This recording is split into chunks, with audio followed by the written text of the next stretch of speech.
1,400원을 향해 미친 듯이 치솟던 환율이 단 하루 만에 20원 넘게 폭락하며 시장에 큰 충격을 주었습니다. 사람들은 드디어 정부가 환율을 잡았다고 안도하며 말하지만 이것은 결코 승전보가 아니며 대한민국 경제가 보내는 비명입니다. 오늘 여러분의 소중한 노후 자금인 국민연금이 환율을 방어하기 위한 마지막 총알로 시장의 최전선에 투입되었습니다. 만약 이 마지막 총알마저 바닥나는 순간 우리는 단 한 번도 경험해보지 못한 한국은행발 뱅크런을 목격합니다. 오늘은 왜 국민연금이 환율 방어의 최전선에 내몰렸는지, 그리고 이 방어선이 무너지면 어떤 일이 벌어지는지 낱낱이 파헤쳐 보겠습니다. 본격적인 분석을 시작하기 전에 아직 구독과 좋아요를 누르지 않으셨다면 지금 바로 눌러서 경제 위기 대응에 동참해 주세요. 국민연금이 대체 어떤 방식으로 환율 방어에 동원되는지 궁금해하시는 분들을 위해 그 구체적인 메커니즘을 먼저 설명해 드리겠습니다. 현재 국민연금의 해외 투자 금액은 약 798조 원에 달하며 이는 대한민국 1년 예산보다 훨씬 많은 규모입니다. 국민연금이 시장에서 직접 달러를 사들이면 환율이 급등함으로 이를 방지하기 위해 한국은행과 외환 스와프 거래를 진행합니다. 스와프는 쉽게 말하면 물물 교환으로 국민연금이 한국은행에 원화를 맡기고 대신 필요한 달러를 빌려오는 방식을 의미합니다. 이것은 마치 배고픈 친구에게 김밥을 줄 테니 나중에 돌려줄 것을 약속하며 샌드위치를 빌려오는 것과 매우 비슷합니다.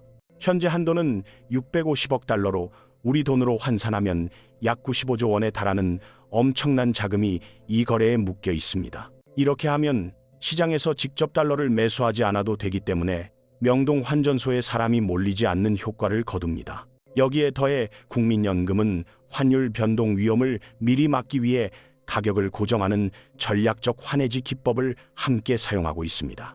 예를 들어 여러분이 3개월 뒤 미국 여행을 가는데 환율이 오를까봐 미리 1,000원에 예약하는 것과 같습니다.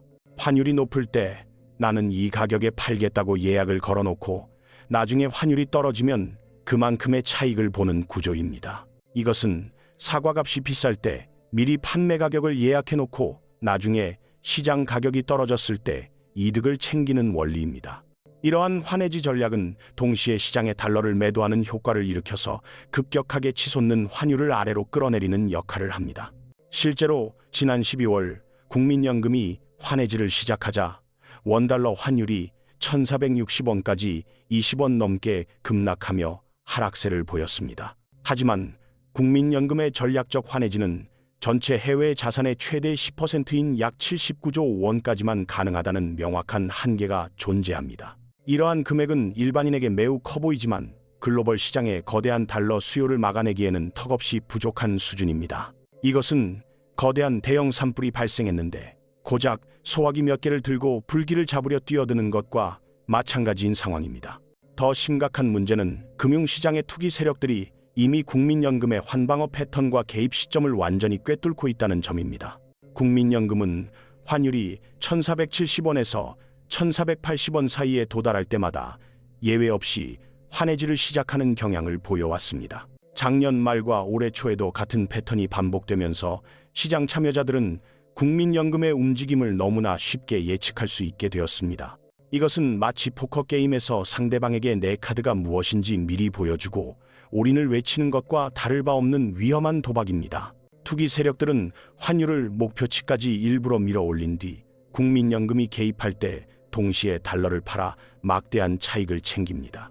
결국 국민연금이 환율을 방어하려고 투입한 귀한 자금들의 효과가 시장에 나오기도 전에 사전에 모두 소진되어 버리는 것입니다. 이창용 한국은행 총재 역시 최근 인터뷰에서 국민연금의 해외 투자 규칙이 시장에 지나치게 투명하게 공개되어 있음을 지적했습니다. 환해지를 시작하고 중단하는 시점을 시장 참여자들이 속속들이 알고 있다는 것은 국가 경제 보안상 매우 치명적인 약점입니다. 이것은 축구 경기에서 우리 팀의 전술과 교체 시점을 상대 감독에게 미리 문서로 전달하고 경기를 치르는 꼴입니다. 만약 국민연금이 쌓아올린 이 최후의 방어선이 무너진다면 정확히 어떤 끔찍한 일들이 우리에게 벌어지게 될지 경고합니다. 첫 번째로 원달러 환율이 심리적 마지노선인 1,500원을 돌파하며 걷잡을 수 없는 폭등의 단계로 진입하게 될 것입니다. 환율이 1,500원을 넘어서는 순간 국민연금이 보유한 79조 원의 방어 물량은 순식간에 바닥을 드러내며 증발해 버립니다. 소화기에 물이 다 떨어진 상황에서 불길은 더욱 거세지고 더 이상 환율을 통제할 수 있는 수단이 완전히 사라집니다. 이 소식은 블룸버그나 로이터 같은 글로벌 경제 뉴스를 통해 실시간으로 전 세계 투자자들의 모니터에 도배될 것입니다. 한국의 최후 방어선 붕괴라는 공포스러운 헤드라인이 뜨는 순간 전 세계 자본은 한국 시장을 탈출하기 위한 준비를 마칩니다. 댐의 작은 균열이 결국 거대한 붕괴로 이어지듯 1,500원 돌파는 대한민국 금융 시스템의 둑이 터지는 순간이 될 것입니다. 두 번째 시나리오는 공포에 질린 외국인 투자자들이 한국 주식과 채권을 무차별적으로 던지는 패닉셀의 발생입니다. 외국인들은 한국 정부가 환율 방어 능력을 상실했다고 판단하고 자신들의 자산을 안전한 곳으로 옮기기 위해 탈출을 시작합니다. 삼성전자와 SK, 하이닉스 같은 대한민국 대표 기업들의 주식이 시장의 매물로 쏟아지며 주가는 끝없이 추락합니다. 이것은 아파트 단지에 불길한 소문이 돌자마자 겁에 질린 집주인들이 앞다투어 급매물을 내놓는 풍경과 매우 흡사합니다. 주식을 팔아치운 외국인들은 받은 원화를 즉시 달러로 바꾸려 할 것이며 이로 인해 외환 시장은 마비 상태에 빠집니다. 명동 환전소와 은행 창구에 수많은 인파가 몰려들어 달러를 달라고 아우성치는 혼란스러운 모습을 상상해 보시기 바랍니다. 하루에도 수십억 달러라는 천문학적인 자금이 국외로 빠져나가며 우리 경제의 혈관인 외환 유동성이 급격히 고갈됩니다. 세 번째 단계로 한국은행은 국가 경제의 붕괴를 막기 위해 최후의 선택을 해야만 하는 절박한 기로에 서게 될 것입니다. 한국은행은 보유하고 있는 외환 보유액을 시장에 풀어 달러를 공급하며 환율 폭등을 잠재우려 필사적으로 노력할 것입니다. 하지만 국가의 비상금인 외환 보유액이 줄어드는 수치가 실시간으로 공개되면서 시장의 불안감은 더욱 커질 수밖에 없습니다. 이것은 집주인이 금고를 열어 비상금을 꺼내는 모습을 이웃들이 지켜보며 집안 사정이 어렵다는 것을 눈치채는 것과 같습니다. 만약 아무런 조치를 취하지 않는다면 환율은 1,600원을 넘어 1,700원까지 치솟으며 국가 경제는 산불처럼 타오를 것입니다. 결국 정부는 외환 보유액을 투입하는 길을 택하겠지만 며칠 사이에 수백억 달러가 눈 녹듯 사라지는 참혹한 광경을 보게 됩니다. 네 번째로 가장 무서운 현상인 국내 자금의 이탈이 가속화되면서 외국인뿐만 아니라 내국인들까지 달러 사재기에 가세합니다. 동네에 화재 경보가 울리면 처음에는 소수만 움직이다가 나중에는 모든 주민이 비상구로 몰려드는 공황 상태가 벌어집니다. 수입 원자재 대금을 결제해야 하는 기업들은 지금 달러를 구하지 못하면 부도가 날 수 있다는 공포에 달러를 쟁여둡니다. 삼성과 현대 그리고 LG 같은 대기업들조차 원자재 구매를 위해 필요한 달러를 확보하느라 비상이 걸리는 상황이 옵니다. 개인들은 과거 외환 위기의 기억을 떠올리며 예금을 인출해 달러로 바꾸기 위해 은행 영업점마다 긴 줄을 서기 시작합니다. 이것은 1997년 외환 위기 당시 국민들이 금 모으기 운동에 나섰던 것과는 정반대 방향으로 흐르는 공포의 재현입니다. 이것이 바로 진정한 의미의 한국판 뱅크런이며 개인이 은행에서 돈을 찾는 수준을 넘어 국가에서 달러가 증발하는 현상입니다. 진짜 최악의 상황이 닥치면 대한민국은 다시 한번 국제통화기금인 IMF와 구제금융협상을 진행해야 할지도 모릅니다. 이미 IMF는 한국 경제의 위험성을 경고하고 있으며 외환 보유액이 급격히 감소하는 시나리오를 주시하고 있습니다. 한국은행의 외환 보유액은 4천억 달러에서 3천억 달러, 2,500억 달러로 급격히 줄어들어 생존을 위협받게 될 것입니다. 무디스, S&P, 피치와 같은 세계적인 신용평가 기관들은 한국의 신용 등급을 하향 검토하겠다고 즉시 발표할 것입니다. 신용평가 기관은 국가의 성적표를 매기는 곳으로 한국이 빚을 갚을 능력이 떨어졌다고 판단하여 점수를 깎아내리는 것입니다. 이 비극적인 뉴스가 전 세계 금융시장에 퍼지는 순간 한국은 고위험 국가로 분류되어 투자자들에게 외면받을 것입니다. 한국 기업들이 해외에서 돈을 빌리려면 기존보다 훨씬 더 높은 금리를 부담해야 하는 상황에 놓여 재정난에 시달릴 것입니다. 이것은 신용 등급이 낮은 개인이 대출받을 때 더 많은 이자를 내야 하는 것과 동일한 경제 원리가 적용되는 것입니다. 결국 대한민국 정부는 국제통화기금인 IMF에 또다시 손을 벌릴 수밖에 없는 비참한 현실과 마주하게 됩니다.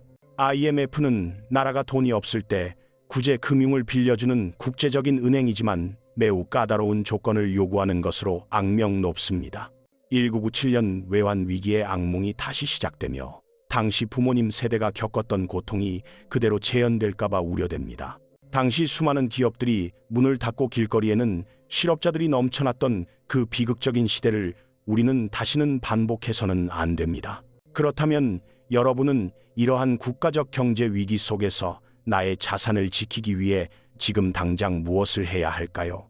앞으로 제가 설명해 드릴 5가지 핵심 체크리스트를 꾸준히 확인하고 변화에 빠르게 대응하는 것이 가장 중요합니다.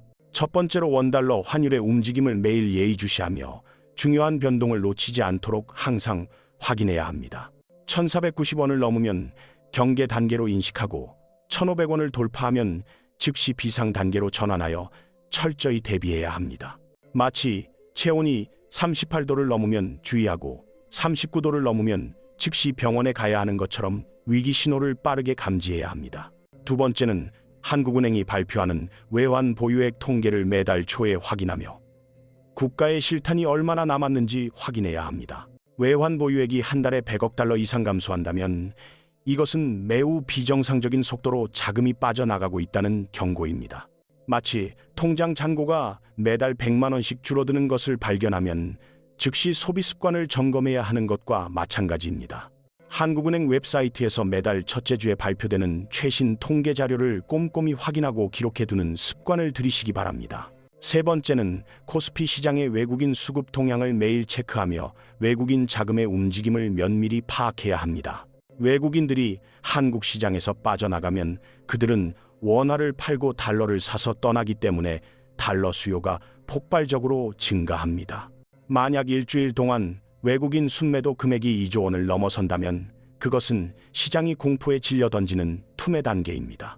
이것은 극장에 불이 났다는 소문이 돌 때 사람들이 출입구를 향해 한꺼번에 우르르 빠져나가는 아수라장과 같습니다. 주요 포털 사이트의 금융 섹션에서 외국인 수급이라고 검색하면 매일의 순매수와 순매도 현황을 쉽게 확인할 수 있습니다. 네 번째 체크리스트는 국고채 금리로 국채 금리가 급등하면 외국인들이 한국의 신용 상태를 위험하다고 판단한다는 강력한 신호입니다. 국채 금리는 쉽게 말해서 국가가 돈을 빌릴 때 내야 하는 이자로 이자가 오른다는 것은 그만큼 나라가 불안하다는 뜻입니다. 특히 10년물 국고채 금리가 3.0%를 돌파한다면 이를 심각한 위기 신호로 받아들이고 자산 배분을 재검토해야 합니다. 금융 뉴스나 전문 사이트에서 국채 금리라고 검색하면 실시간 변동폭을 확인할 수 있으니 수시로 확인하는 습관을 지니세요. 다섯 번째는 세계적인 신용평가사들이 발표하는 국가 신용 등급의 변동 여부를 실시간으로 모니터링하는 것이 매우 중요합니다. 무디스나 피치 같은 곳에서 한국의 등급을 하향 조정하거나 부정적 전망을 내놓으면 자금 이탈 속도는 감당할 수 없게 됩니다. 이것은 학교 성적표 점수가 떨어지는 것과 같으며 부정적인 전망 발표, 뉴스만으로도 금융시장은 즉각적인 타격을 입게 됩니다. 주요 경제 언론사나 포털에서 한국 신용 등급이라는 키워드를 통해 최신 기사와 전문가의 분석을 항상 주시하시기 바랍니다. 현재 대한민국은 국민연금이라는 마지막 남은 방어선에 국가 경제의 모든 운명을 걸고 있는 매우 위태로운 상황에 처해 있습니다. 하지만 이 방어선은 79조 원이라는 명확한 한계가 있고 시장은 이미 우리의 패를 모두 읽고 전략을 짜고 있습니다. 이것은 축구 경기에서 벤치에 남은 교체 선수가 한두 명뿐인 상황에서 상대팀이 우리의 모든 전술을 파악한 것과 같습니다. 정부도 전략적 모호성 확보와 외환제도 완화 같은 대책을 검토 중이지만 구조적인 달러 수요를 막기에는 턱없이 부족합니다. 이것은 거대한 댐에 뚫린 구멍을 작은 테이프 몇 장으로 막으려는 시도처럼 근본적인 해결책이 되기에는 한계가 명확합니다. 정부는 국민연금을 계속해서 시장에 투입하겠지만 만약 환율을 잡지 못하면 결국 소중한 외환 보유액을 직접 써야만 합니다. 외환 보유액을 직접 사용하기 시작하는 그 순간 전 세계 투자자들은 대한민국을 다시 한번 고위험 국가로 낙인 찍게 될 것입니다. 그때 시작되는 것은 개인의 뱅크런이 아니라 전 세계 자본이 일제히 빠져나가는 국가 차원의 거대한 자본 탈출 현상입니다. 배에 물이 차기 시작하면 승객들이 본능적으로 구명보트를 찾아 탈출하듯이 자본은 가장 안전한 곳을 향해 이동할 것입니다. 지금 당장 여러분의 자산 포트폴리오를 냉정하게 점검하고 앞서 말씀드린 5가지 체크리스트를 매일 기록하시기 바랍니다. 이것은 자동차를 운전할 때 계기판을 수시로 확인하며 연료나 엔진 상태를 파악하여 사고를 미리 예방하는 것과 같습니다.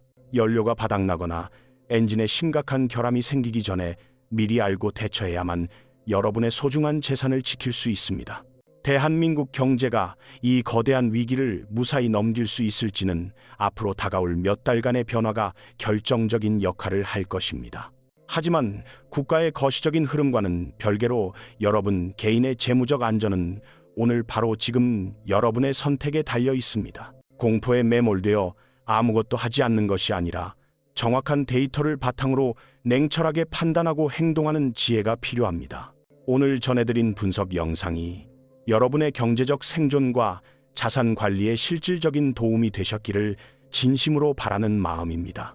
영상 내용이 유익했다면 보통의 경제 채널의 구독과 좋아요 그리고 알림 설정을 눌러 더 빠른 정보를 받아보세요.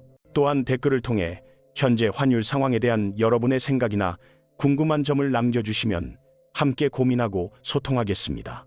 위기는 준비된 사람에게는 오히려 기회가 될 수 있다는 사실을 기억하시고 항상 깨어있는 투자자가 되시길 응원합니다.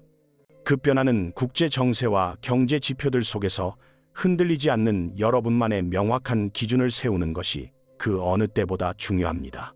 저는 앞으로도 시장에 보이지 않는 이면을 날카롭게 분석하여 여러분께 가장 필요한 경제 정보를 전달해 드릴 것을 약속합니다. 국민연금과 외환 보유액의 추이, 그리고 외국인 자금의 흐름을 놓치지 말고 체크하여 위기의 파도를 슬기롭게 넘으십시오.